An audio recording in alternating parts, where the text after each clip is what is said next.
Hello hi दोस्तों। Study with अभिषेक 01 में आपका स्वागत है। आई होप कि आप लोग अपनी सीटेट की तैयारी बहुत अच्छे से कर रहे होंगे। तो दोस्तों आज के हम वीडियो में जानेंगे सीटेट का टैग वर्ड्स, ठीक है ना, जो कि हमारे पेपर 1 और जो पेपर 2 होता है दोनों के लिए बहुत महत्वपूर्ण है, ठीक है ना।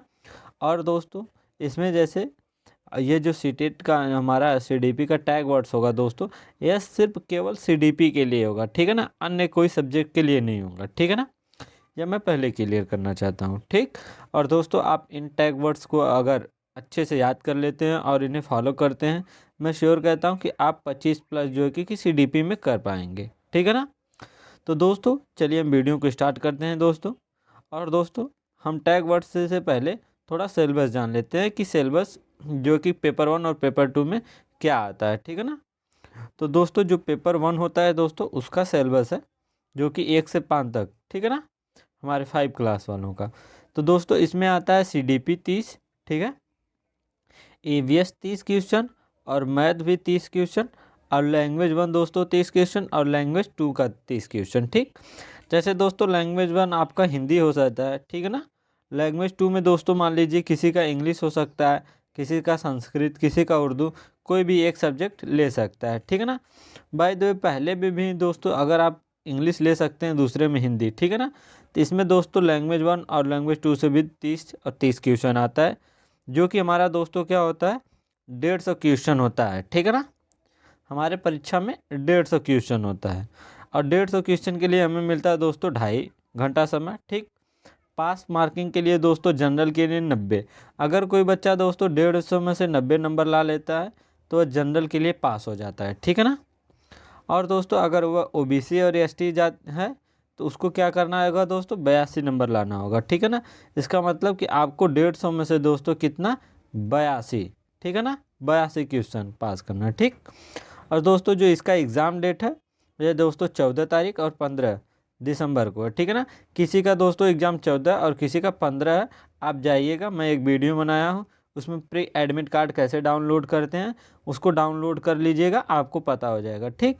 और जिनका पेपर रहेगा दोस्तों 2 दिन पहले आपका एडमिट कार्ड निकलेगा, ठीक। जब एडमिट कार्ड निकलेगा दोस्तों मैं तो उस पर एक वीडियो बना दूंगा, आप अपने से एडमिट कार्ड मोबाइल से डाउनलोड कर सकते हैं और प्रिंट करवा लेंगे, ठीक है ना। तो दोस्तों अब आते हैं पेपर 2 के लिए, ठीक है ना। पेपर 2 का सिलेबस जो दोस्तों जैसे 6 to 8, ठीक है ना, इनके लिए इसमें दोस्तों बीएड वाले भी रहते हैं, जबकि 1 से लेकर 5 तक वाले में बीएड वाले नहीं रहते हैं, आप लोगों को सब कुछ पता है, ठीक। इसका सिलेबस होता है दोस्तों CDP 30 question, SST 30 question 60 number और मैथ भी 60। इसमें मैथ और एसएसटी का दोस्तों एक ही करना होगा, अगर कोई बीएससी किया है साइंस साइड से है तो उसका मैथ आएगा 60 क्वेश्चन, ठीक है ना। अगर कोई ग्रेजुएशन आर्ट से किया है, ठीक है ना, तो उसका सोशल साइंस आएगा 60 क्वेश्चन, ठीक है ना। इसमें भी दोस्तों लैंग्वेज 1 30 क्वेश्चन और लैंग्वेज 2 से भी 30 क्वेश्चन, ठीक है ना। तो इसमें भी दोस्तों आपको क्या होता है टोटल जो है कि आपको 150 क्वेश्चन मिलते हैं, ठीक है ना। और समय भी आपको क्या मिलता है वही 2.5 घंटा मिलता है, ठीक है ना। इसमें भी दोस्तों पास मार्किंग के लिए वही है, जनरल के लिए 90 दोस्तों और ओबीसी एसटी एसटी के लिए 82 नंबर है, ठीक है ना। कोशिश करिएगा दोस्तों कि आप 90 प्लस लाएं, क्योंकि आप किसी भी राज्य में जाते हैं तो आप जनरल में काउंट होते हैं तो आपका 90 लाना आवश्यक बन जाता है, ठीक। इसका भी दोस्तों क्या है कि 14 और 15 को भी इसका एग्जाम है, किसी का 14 तारीख को है तो किसी का 15 तारीख को है, ठीक है ना। आई होप कि आप लोग जान गए होंगे सिलेबस दोस्तों। अब बात करते हैं हम टैग वर्ड्स की, ठीक है ना। तो हेड देखिए यहाँ मोटिंग हेडिंग में लिखा हुआ है जबकि सीडीपी टैग वर्ड्स, ठीक है ना। यह दोस्तों बहुत महत्वपूर्ण है, ठीक है ना। अगर आप यह टैग वर्ड्स आज अच्छे से ध्यान से पढ़ लेते हैं, जान जाते हैं, फॉलो करेंगे तो मैं श्योर कहता हूँ चाहे पेपर 1 हो और पेपर 2 आप उसमें 25 प्लस सीडीपी कर पाएंगे, ठीक है ना।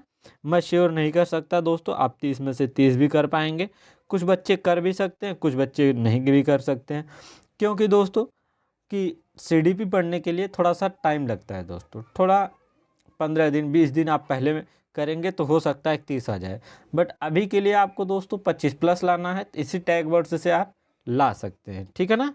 तो दोस्तों चलिए हम टैग वर्ड्स की बात करते हैं, ठीक है ना। टैग वर्ड्स में दोस्तों हम पहले जानेंगे पॉजिटिव टैग वर्ड्स, ठीक है ना, हमारा पॉजिटिव टैग वर्ड्स। तो इसमें दोस्तों पॉजिटिव टैग वर्ड्स में जैसे आपको पहले ही दिखाई दे रहा होगा, ठीक है ना, यहाँ पर अपसारी चिंतन, जैसे डाइवर्जेंट थिंकिंग, ठीक है ना दोस्तों। दोस्तों इसमें एक और क्वेश्चन मैं बात करना चाहता हूँ CDP से रिलेटेड। हमको दोस्तों कुछ भी करना है वह किसके, बच्चे के हित में काम करना है, ठीक है ना।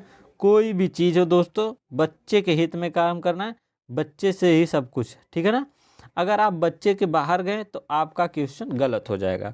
हमें जो भी करना है, पनिशमेंट नहीं देना है, बच्चों को सब कुछ मान लेना है, ठीक है ना। तो दोस्तों जैसे हमारा पहला था अपसारी चिंतन, डाइवर्जेंट थिंकिंग। यह चिंतन वह होता है दोस्तों जो क्या होता है, समस्याओं को क्या होता है, कई तरीके से सोचने वाला होता है, ठीक है ना। इसमें एक तरीके से नहीं होता है। तो यह होता है दोस्तों पॉजिटिव वर्ड। आपके एग्जाम में अगर ऑप्शन में डाइवर्जेंट थिंकिंग आ जाए तो आप आंख बंद कर मार्क कर दीजिएगा डाइवर्जेंट थिंकिंग पर, आपका क्वेश्चन सही हो जाएगा, ठीक। दूसरा है दोस्तों अनुरूपक चिंतन, मतलब एनालॉजिकल थिंकिंग, ठीक है ना। अगर आपको दोस्तों किसी से मिलता जुलता अगर जो है कि आ जाता है क्वेश्चन, उसको कहते हैं एनालॉजिकल थिंकिंग। अगर ये आपके एग्जाम में आ जाता है अनुरूपक, ठीक है ना, तो आप इसको भी कर सकते हैं ट्रिक। दोस्तों अगर क्वेश्चन में आपके बाल केंद्रित, अगर चाइल्ड सेंटर्ड आ जाए तो हमें बात करना है कैसा, चाइल्ड सेंट्रल पर, ना कि हमें जैसे शिक्षा पर, अध्यापक पर। तो हमें जब भी सब कुछ मानना है क्या है, बच्चे को मानकर चलना है दोस्तों, ठीक। चाइल्ड सेंट्रल, ये क्या है दोस्तों, पॉजिटिव वर्ड्स। ऐसे दोस्तों आप आ जाता था अवसर, अपॉर्चुनिटी, लगाव। हमें जब भी कुछ करना है दोस्तों क्या करना है, अगर मान लीजिए दोस्तों कोई क्लास है, ठीक है ना, इसमें सभी तरीके से बच्चे बैठे हैं, ठीक है ना। हमें क्या करना है, बच्चे को कोई काम दिए दोस्तों तो उसमें क्या करना है, बच्चों को अवसर देना है, सब बच्चों को अवसर देना है, ठीक है ना, अपॉर्चुनिटी देना है। ये नहीं कि कुछ बच्चों को दिए और कुछ बच्चों को नहीं दिए, हमें क्या करना है, सभी बच्चों को क्या करना है, अवसर देना है, ठीक है ना। दोस्तों सक्रिय मतलब एक्टिव। दोस्तों जैसे कोई क्वेश्चन है 5+4, आप जो कि यह नहीं करिए कि 9 बता दीजिए, पहले ये बच्चों को सक्रिय रूप से करने दीजिए, एक्टिव अपने खुद से। जब बच्चा खुद से करेगा दोस्तों तो कुछ ना कुछ सीखेगा। तो दोस्तों यह है पॉजिटिव वर्ड सक्रिय, तो इसको क्या करना है, बच्चे को कर देना, ठीक। दूसरा अपना आप जाता है दोस्तों सहभागिता, कोऑपरेटिव। दोस्तों कोई बच्चा जो है कि किसी के सहयोग से दोनों लोग सीख रहे हैं किसी चीज़ को, तो उसको क्या करना है, हमें बढ़ावा देना है, यह नहीं कि उसको पनिशमेंट देना है, ठीक। इससे बच्चा क्या करेगा, कुछ अच्छा सीखेगा, ठीक है ना। फिर दोस्तों समावेशी शिक्षा मतलब इंक्लूजन एजुकेशन। समावेशी शिक्षा वह दोस्तों, पहले हमने बताया कि आपके क्लास है, इसमें कुछ बच्चे दिव्यांग भी होंगे, ठीक है ना, कुछ कमज़ोर बच्चे होंगे, कुछ प्रतिभाशाली बच्चे होंगे, ठीक है ना। तो इसमें सभी बच्चों को हमें क्या करना है, लेकर चलना है, ठीक। उनकी संस्कृति को लेकर चलना है, यह नहीं कि हम केवल सिर्फ अच्छे बच्चों को पढ़ाएंगे या तो कमज़ोर बच्चे को, ठीक है ना। किसी में अलगाव नहीं करना है, हमें क्या करना है, सभी को लेकर चलना है, ठीक है ना, बच्चे को। तो यह बात करता है समावेशी शिक्षा का दोस्तों। अगर आपके ऑप्शन में समावेशी आ जाता है तो आप टिक कर सकते हैं, ठीक। फिर दोस्तों विविधता का सम्मान। अगर कोई बच्चा दोस्तों पिछली जाति से आता है, ठीक है ना, किसी अगर अलग संप्रदाय से आता है, तो उसकी जो कि अलग अलग संस्कृति से आता है, तो उनको क्या करना है, उनको सम्मान देना है, ठीक है ना। इनकी विविधता का क्या करना है, हमें सम्मान देना है, यह नहीं कि हमें क्या करना है, उनका अलगाव करना है, उनके प्रति नफरत करना है, ठीक। तो यह वर्ड भी क्या है आपका दोस्तों, पॉजिटिव, ठीक। फिर आता है दोस्तों सर्वांगीण विकास मतलब ऑल ओवर डेवलपमेंट। बच्चे का ये नहीं है कि बच्चे का किसी का म्यूज़िक में है तो सिर्फ आप म्यूज़िक सिखाइए, ठीक। ऐसा नहीं, आपको क्या करना है, सर्वांगीण मतलब आल, तो बच्चों को सभी तरीके से जो है कि हमें शिक्षा देनी है, ठीक है ना। फिर दोस्तों बात आती है वही करके सीखना, लर्निंग बाई डूइंग पर। वही हमने कहा ना दोस्तों, अगर 3+2 क्या होता है, अगर बच्चे से आप पूछेंगे तो बच्चा करके सीखेगा तो कुछ अच्छी तरीके से सीखेगा। तो यह बात वही करता है दोस्तों, करके सीखना मतलब लर्निंग बाई डूइंग। अगर बच्चा करके सीखेगा कुछ अच्छा सीखेगा, नया सीखेगा, ठीक है ना। उसको दोस्तों क्या करना, प्रोत्साहन देना है, इंकरेजमेंट करना है कि आप क्या कर सकते हैं, इस चीज़ को कर पाएंगे। 3+2 क्या होता है, ये नहीं कि बच्चा आप नहीं कर पाएंगे। तो किसी चीज़ में दोस्तों को क्या करना है, प्रोत्साहन देना है, ठीक। तो ये जो है दोस्तों क्या करना है, पॉजिटिव वर्ड। तो दोस्तों एक एक पॉजिटिव वर्ड को आप ध्यान से समझिएगा, और ऐसे ही अगर ये ऑप्शन आपके एग्जाम में आता है तो इसे टिक कर दीजिएगा, ठीक। जिज्ञासा दोस्तों, क्यूरियोसिटी। दोस्तों बच्चों को क्या करना है, उनकी जिज्ञासा को बढ़ाना है, ठीक। और उनका दोस्तों मूल्यांकन करना है, रचनात्मक मूल्यांकन करना है, फॉर्मेटिव असेसमेंट, ठीक है ना, जो हमारे क्लास के दौरान होती है। ठीक, अगर हम किसी क्लास में कुछ चीज़ पढ़ा दिए, फिर हम बच्चों से पूछेंगे कि आपको समझ में कि आया कि नहीं आया, तो बच्चा तुरंत फीडबैक देगा, नहीं सर मुझे यहाँ नहीं आया, यहाँ पर नहीं आया। तो हमें यह काम करना है, ठीक है ना दोस्तों। तीसरा आपका सतत और व्यापक मूल्यांकन, CC। तो दोस्तों हमें क्या, जो जब भी कुछ भी मूल्यांकन करना है तो सतत और व्यापक मूल्यांकन करना है, ठीक है ना। फिर दोस्तों बच्चों को दैनिक जीवन से जोड़ना है, उसकी वास्तविक दुनिया से जोड़ना है। ठीक, तो ये दोस्तों उस और मातृभाषा में भी उसकी क्या करना है, हमें शिक्षा देनी है। जैसे अगर बच्चा कोई जो है कि उसकी मातृभाषा हिंदी है दोस्तों, ठीक है ना, अगर उसकी मातृभाषा में ना कन्नड़ में उसको हम कि क्या करें, किसी चीज़ को पढ़ाएं तो वह समझ में नहीं आएगा। तो उसकी जबकि मातृभाषा हिंदी है, तो हमें क्या करना है, उसकी मातृभाषा पर फोकस करना है, ना कि किसी और सब्जेक्ट पर, ठीक है ना।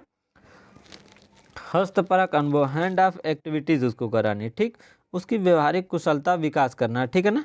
तो ये सब जितने भी वर्ड हैं दोस्तों, आपको टैग जो कि पॉजिटिव वर्ड्स हैं, अगर ये आपको पॉजिटिव अगर ऑप्शन में पूछता है तो इसी को आप ट्रिक करिएगा, ठीक है ना, पॉजिटिव पर।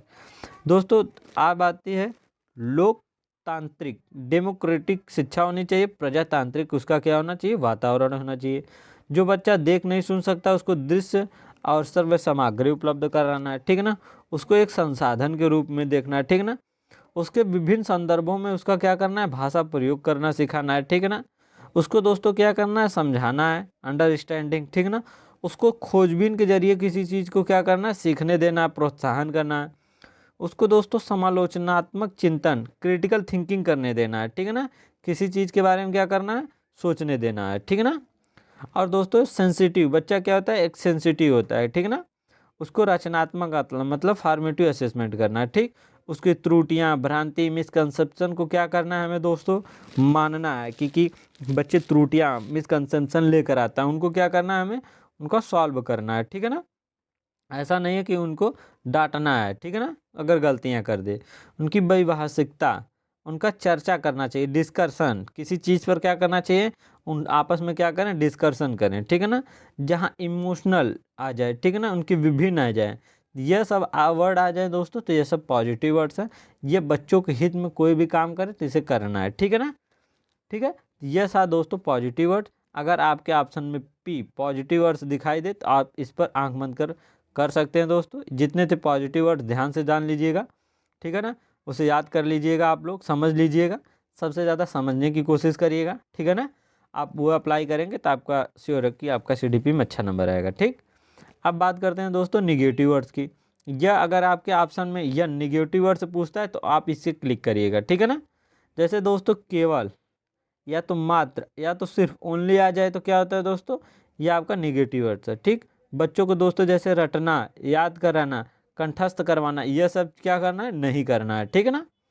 बच्चे को दंड देना, पनिशमेंट नहीं देना है, उसको सजा या समस्या, ठीक है ना, बोझ, हतोत्साहित नहीं करना है, उसको क्या करना है, भय, उसको डरवाना नहीं है, ठीक है ना। और कोई भी शिक्षा हो दोस्तों, पुस्तक केंद्रित टेक्स्ट बुक ना हो, ना ही शिक्षक केंद्रित टीचर सेंट्रल हो। दोस्तों बच्चा जो होता है वो बच्चे के हित में काम करना है। ठीक, जो शिक्षा बनी है दोस्तों वह बच्चे के लिए बनी है, ना कि बच्चा क्या शिक्षा के लिए बना है, ठीक ना, ये बात जरूर ध्यान रखिएगा। दोस्तों बच्चे को खाली प्लेट की तरह नहीं देखना है, स्लेट की तरह, ना उसको कोरी पट्टियाँ तक उसको कुछ नहीं समानता आती है। लैंगिक असामान्यता दोस्तों, उसको भेदभाव नहीं करना है। बच्चे के विचार, मातृभाषा, त्रुटियों को महत्व ना देना दोस्तों, ये सब चीज़ नहीं करना है। इन सबको, उनकी त्रुटियाँ मातृभाषा पर सबको क्या करना है, हमें क्योंकि क्या करना, महत्व देना है, ठीक है ना। अगर निगेटिव पूछे तब क्लिक करिएगा। ठीक, बच्चों को रोजगार, व्यावसायिक, उच्च ग्रेड की शिक्षा में क्या करनी है, ऐसी शिक्षा नहीं देनी है, ठीक है ना। उसको तकनीकी वैज्ञानिक शब्दावली नहीं पढ़ाना है, ठीक है ना। नहीं दोस्त को उसको सीमित रखना है, ठीक है ना, किसी चीज़ के लिए कि नहीं बस इतना ही, ठीक है ना। उसके बाद दोस्तों आता है आपका व्याख्या, उसको लेक्चर मेथड नहीं समझाना है, ना ही उसको पहले परिभाषा देनी है। पहले हमें क्या करना है, उसको उदाहरण देना है, फिर उसको परिभाषा नियम की तरफ ले जाना है। ठीक, ये दोस्तों आता है मानकीकृत। अगर कहीं भी आपको मानकीकृत स्टैंडर्डाइज दिखाई दे नेगेटिव पूछा तो कट कर दीजिएगा, ठीक है ना। उसको वेधन और अभ्यास बार बार नहीं कराना दोस्तों, ना इसको कलन विधि द्वारा हमें पढ़ाना है, एलोग्रिथम, ठीक है ना। नहीं दोस्तों को हमें क्या करना है, पृथक करना है, नहीं नामांकन करना है। ठीक, ना किसी से बच्चे की क्या करना है, तुलना करना है, ठीक है ना। और ना ही उसका दोस्तों योगात्मक आकलन जो साल भर के अंत में किया जाता है, ऐसा काम नहीं करना है, हमें रचनात्मक आकलन करना है, ठीक है ना। जितने भी वर्ड्स हैं दोस्तों ध्यान से पढ़िएगा, ये निगेटिव वर्ड्स हैं, ठीक है ना। उनकी अपेक्षा इग्नोर नहीं करना है उनको दोस्तों, ठीक। ना ही उनको अनुशासन में रखना है, डिसिप्लिन में, ठीक है ना। नहीं उनको दोस्तों नियंत्रण कंट्रोल करके रखना है, ठीक। ना ही अभिसारी चिंतन कन्वर्जेंट थिंकिंग, जिस समस्या का केवल एक समस्या हो ऐसी शिक्षा नहीं देनी है, हमको डाइवर्जेंट थिंकिंग देना है, ठीक है ना। ना ही दोस्तों उनको क्या करना है, प्रक्रियात्मक स्थिरता फंक्शनल फिक्सनेस काम करना है, ठीक है ना। नहीं विशेष शिक्षक बनाना है, नहीं अलग विशेष कक्षा करना है, नहीं उनको मानकीकृत शब्दावली का काम करना है, ठीक है ना। जहाँ आपको मानकीकृत दिखाई दे दोस्तों ये निगेटिव वर्ड्स हैं, ठीक है ना। तो ये थे दोस्तों आपके सारे क्या, निगेटिव वर्ड्स। अगर इन सारे निगेटिव वर्ड्स को दोस्तों याद कर लेते हैं और पॉजिटिव, तो आपको दोस्तों श्योर है कि CDP में आप 25+ कर जाएंगे, ठीक। अगर दोस्तों आपके क्वेश्चन में निगेटिव पूछा है तो निगेटिव पर क्लिक करिएगा ये सब, अगर पॉजिटिव पूछा है तो पॉजिटिव पर, ठीक ना। तब निगेटिव वाला कट कर दीजिएगा, ठीक है ना। तो जितने सारे दोस्तों थे निगेटिव वर्ड थे, ठीक है दोस्तों। आई होप कि दोस्तों ये वीडियो आपको बहुत अच्छा लगा होगा दोस्तों। अच्छा लगा होगा दोस्तों तो वीडियो को लाइक कर दीजिएगा, और जो लोग नए आए हैं वो चैनल को सब्सक्राइब कर दीजिएगा, ठीक है दोस्तों। तो चलिए दोस्तों मिलते हैं नए वीडियो में नए टॉपिक के साथ, तब तक जय हिंद, वंदे मातरम।